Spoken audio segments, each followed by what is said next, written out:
చపాతీలోకి పాలకూర కోడిగుడ్డు కాంబినేషన్ కర్రీ వండుతున్నాను. చాలా బాగుంటుందండి.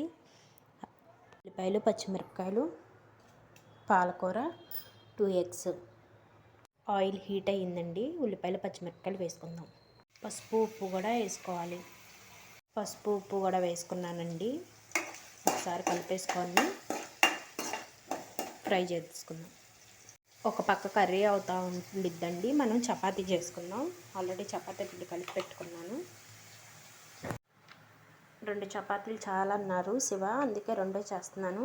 పేపర్ మీద చేసేసుకుంటానండి, ఫాస్ట్గా అయిపోతుంది. ఇక్కడ చూస్తే ఉల్లిపాయలు మగ్గిపోయినాయండి. పాలకూర వేసేసుకుందాం.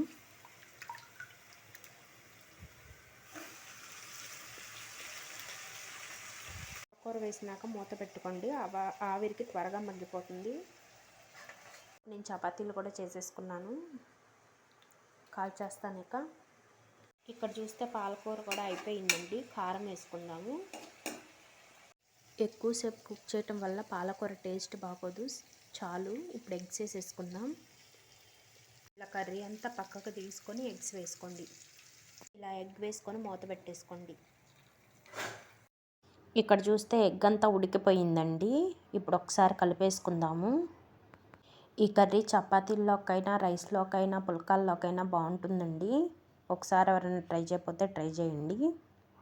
కారం నేను ఎక్కువ వేయలేదండి, ఎగ్స్కి కూడా సరిపడా వేసాను. కాకపోతే కొత్త కారం కదా, రెడ్గా కనపడుతుంది మీకు. కర్రీ అయిపోయిందండి. కొంచెం గరం మసాలా వేసుకొని దింపేసుకుందాం. ధనియాల పొడి కూడా.